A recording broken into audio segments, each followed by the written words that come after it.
Yo, Counter Attack podcast with myself, Daps. Guys, keep liking, subscribing, sharing, and all of that good stuff.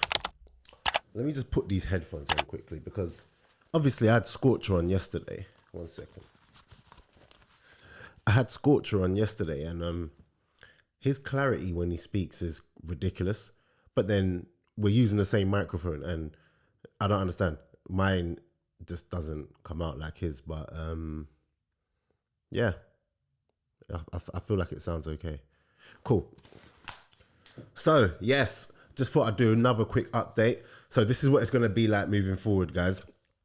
Into the new season, we're going to have one long form, at least once a week, long form podcast where it's going to be, me and a guest, possibly a new co-host.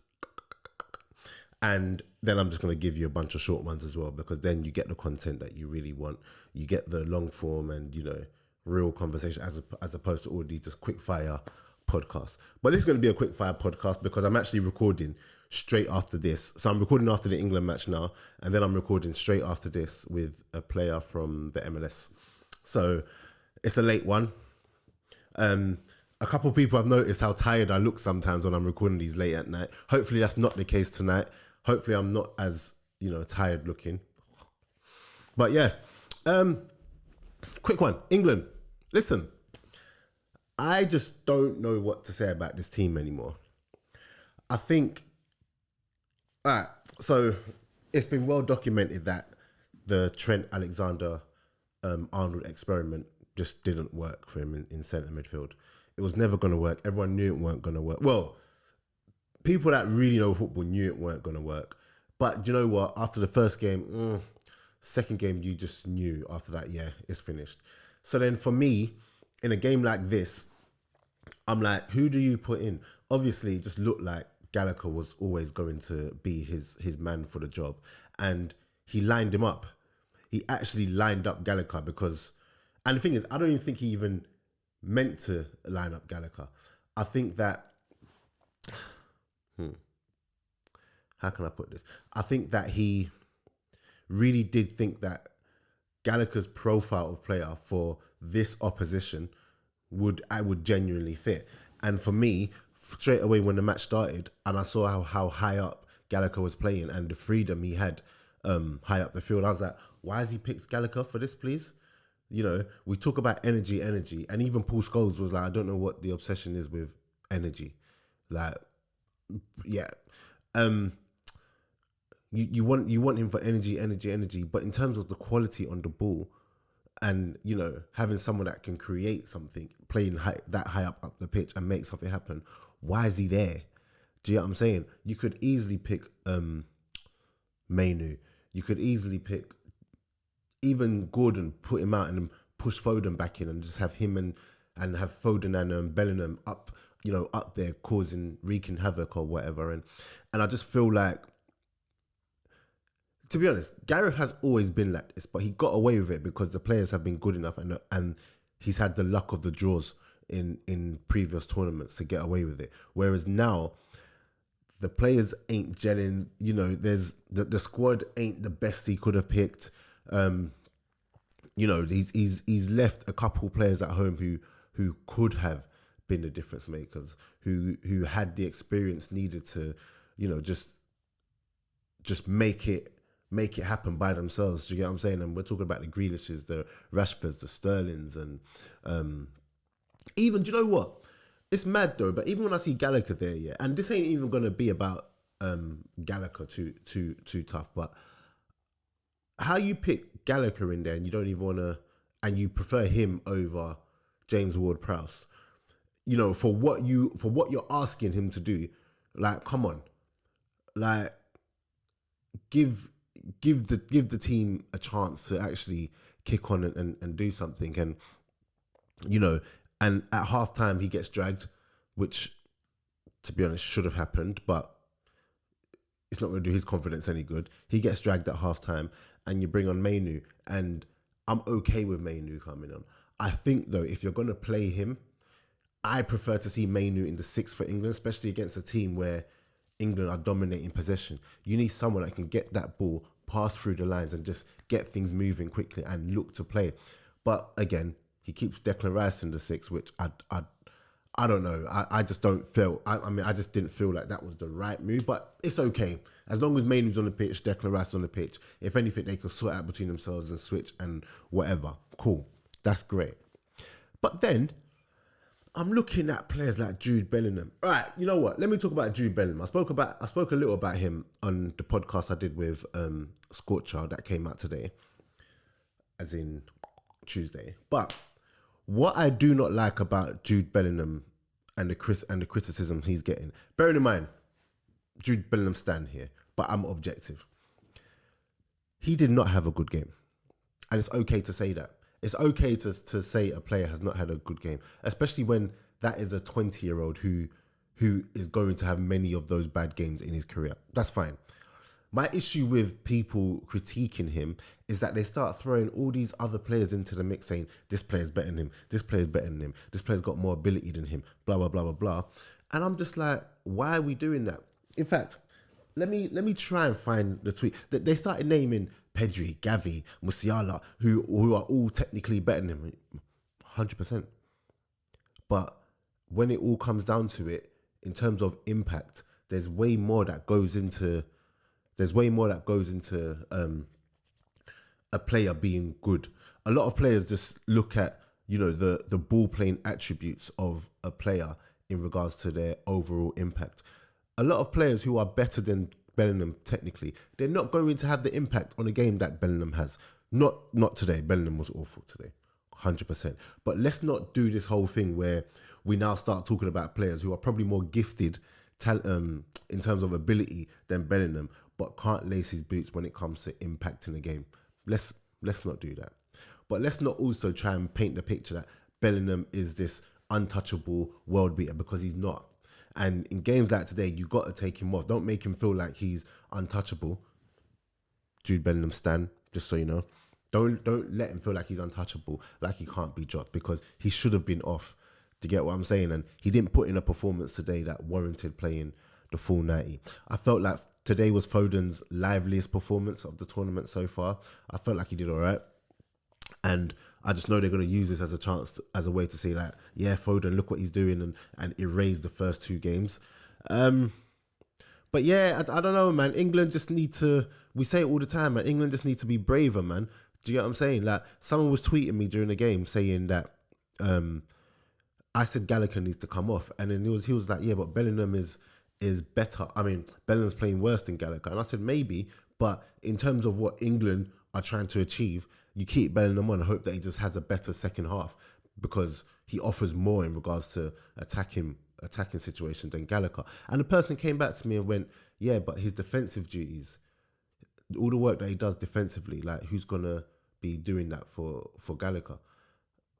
And I was just like, this is the problem with England. Why is it always defensive? You're playing Slovenia. I'm not even trying to be funny here, but England should be able to just press on these teams and just suffocate them, attack after attack after attack. Do you get what I'm saying? When you look at Spain, they don't worry about playing 2 6s and playing overly defensive. They're happy knowing that they're going to dominate possession. And if you dominate possession and you have more of the ball, you've got players that, when the ball does get turned over, as long as they just do their defensive duties and do the tracking back, with the way that they play, you're going to get that ball back and then you go again. We don't always have to look at the English team and just think, defensive. I know they do that because defensively they're not great in terms of the actual defenders, but against Slovenia, you should be able to just go out and let the guys play football. Mainoo comes on, Cole Palmer comes on. Look, they look a better team instantly. Do you get what I'm saying? Like, I think it's time to just cut the rubbish. If England want to do anything, Rice, Jude, Foden in the midfield. No, you know what? I would say, actually, because Saka has to play. I'm sorry. Saka has to play. If England want to do anything in this tournament, they should play Rice, Bellingham, and I would actually say Cole Palmer in that middle. Foden on the left, Saka on the right, and Kane up top. and just let them bubble. Do you get what I'm saying? No, sugar, I'm lying. I just totally forgot about a player. Mainu, Rice, and Bellingham in that midfield. Saka and Foden on the wings and Kane up front. To be honest, I'd even much prefer, because Kane, the way Kane's playing, he's playing like a false nine anyway. So I'd even put Kane and swap him out for Cole Palmer, because Kane's not playing well neither. Do you get what I'm saying? But Cole Palmer should definitely come off the bench, but come off the bench like early on or just start. So I don't know. It's a bit of a confusing one. But one thing I do know is that Gallagher cannot start again. He cannot start again. So anyway, but yeah, England, when I'm hearing them talk as well after the game, there's a lot of, we've won the group. And I'm like, what? Yeah, but we can't just keep saying that England have won the group, so all is good. I know you've done it, nice, but I know you've done it and you finished on top of the league, whatever it is, on top of the group here. But you want to go into the next round with a bit of, we've won these games, or a bit of momentum. You want to do that, but there's no momentum going down. It's all a bit like doom and gloom. England, when you look at the teams that they could come up against, it's not looking good for them. And do you have enough faith in Gareth Southgate to pick the right team? And you know what? Even if he does pick the right team, just the way that they're set up, they play like Manchester United, where it's just like, it's boring and you just kind of hope someone does something. You look at the way Slovenia even played against England today. There were times when they did get the ball, they were keeping it, you could see that they had their own ideas and their own identity to what they wanted to do. And that's with lesser players. But England don't even have that. Anyway, I just don't really, anyone that knows me knows when it comes to England, I'm really harsh on them because of everything that comes with England. I'm not just talking football. So I want them to go as far as possible, but if it's warranted, outside of that, they've got a lot of work to do. But yeah, I think that's me for today. Oh no, Netherlands lost. And just on the podcast with Scorcher, I was saying that Netherlands have this thing about them where when they come up against better opposition, they just struggled. That team ain't solid enough. There's not enough quality in there to withstand teams that really stick it on them. If you're a team, like if Slovenia played Holland, how Slovenia played today, Holland would get them out of here. Holland are that team where if you give them confidence, give them the ball and just allow them to do what they want to do, they look world beaters. But any team that really comes up against them and sticks it on them and goes toe to toe with them, they just fold a bit. And that's what I saw today. It was played today. France, that game was a bit of a boring one, to be honest.